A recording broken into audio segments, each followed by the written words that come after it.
চৌঠা জুন লোকসভা নির্বাচনের ফল ঘোষণা হয় আর তার একদিন পর 6ই জুন আইএসএফ শিবিরে বড় ধাক্কা পড়ল। 4 জন পঞ্চায়েত সদস্য সহ সর্বমোট 2000 কর্মী আইএসএফ ছেড়ে তৃণমূলে যোগ দিলেন।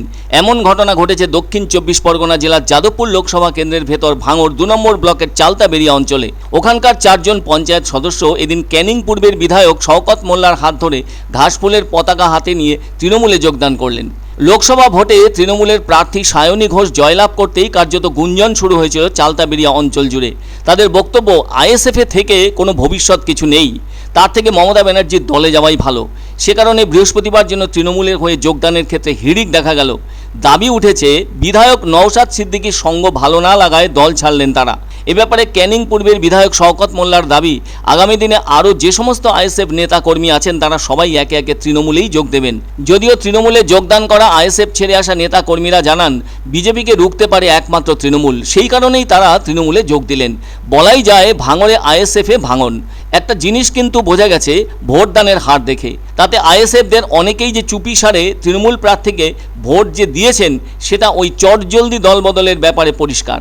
সায়নী ঘোষের জেতার পেছনে বিধায়ক শওকত মোল্লার ভূমিকাকেও কোনোভাবেই অস্বীকার করা যায় না।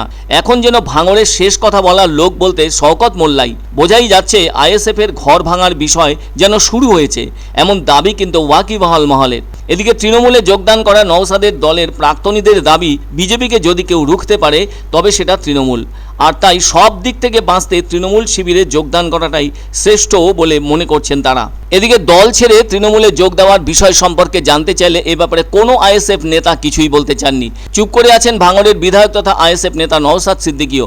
নিশ্চয়ই মনে আছে 2021-এর বিধানসভা নির্বাচনে বাম কংগ্রেস আইএসএফ জোট করেছিল। উল্লেখযোগ্যভাবে রাজ্যের একটিমাত্র আসনে জয়লাভ করেছিলেন আইএসএফ নেতা নওশাদ সিদ্দিকী। সে জায়গায় বাম কংগ্রেসের ঝুলি শূন্য থেকে যায়। আবার 2024-এর লোকসভা নির্বাচনে ডায়মন্ড হারবার থেকে নির্বাচনে লড়াই করার ব্যাপারে আওয়াজ তুলেছিলেন নওশাদ সিদ্দিকী। শেষে লোকসভা ভোটের নির্ঘণ্ট প্রকাশের পর থেকে উল্টো সুর শোনা যায় নওশাদের মুখে। তিনি বলেন দল তাকে ওই কেন্দ্র থেকে দাঁড়াতে নিষেধ করেছে।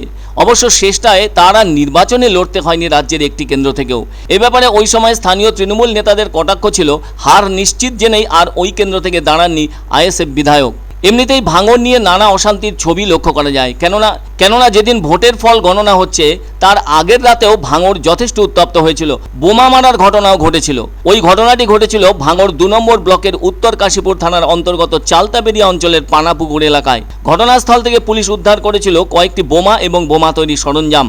আর অনেক আগে বলেছিলেন তৃণমূল নেতা তথা মন্ত্রী ফিরহাদ হাকিম, বিজেপিকে রুখতে পারে একমাত্র তৃণমূলই। আর এবারের লোকসভা নির্বাচনে সেই প্রমাণ যেন স্পষ্ট হয় পশ্চিমবঙ্গে। বিজেপি এখানে গতবারের চেয়েও খারাপ ফল করেছে। ভাঙড়ের শান্তি চাই, ভাঙড়ের উন্নয়ন চাই। এই শান্তির স্বার্থে, উন্নয়নের স্বার্থে আমরা সকলকে নিয়ে যারা আমাদের দলে আসতে চাইবে তাদেরকে ওয়েলকাম, এবং আমাদের দলের কর্মীরা যারা আছে আমরা তাদেরকেও বলেছি কোনো হঠকারিতা নয়, কোনো বিশৃঙ্খলা নয়, কোনো নোংরামি নয়, সকলকে সঙ্গে নিয়ে আগামী দিনে ভাঙড়ের উন্নয়নের স্বার্থে ঐক্যবদ্ধভাবে লড়াই করতে হবে।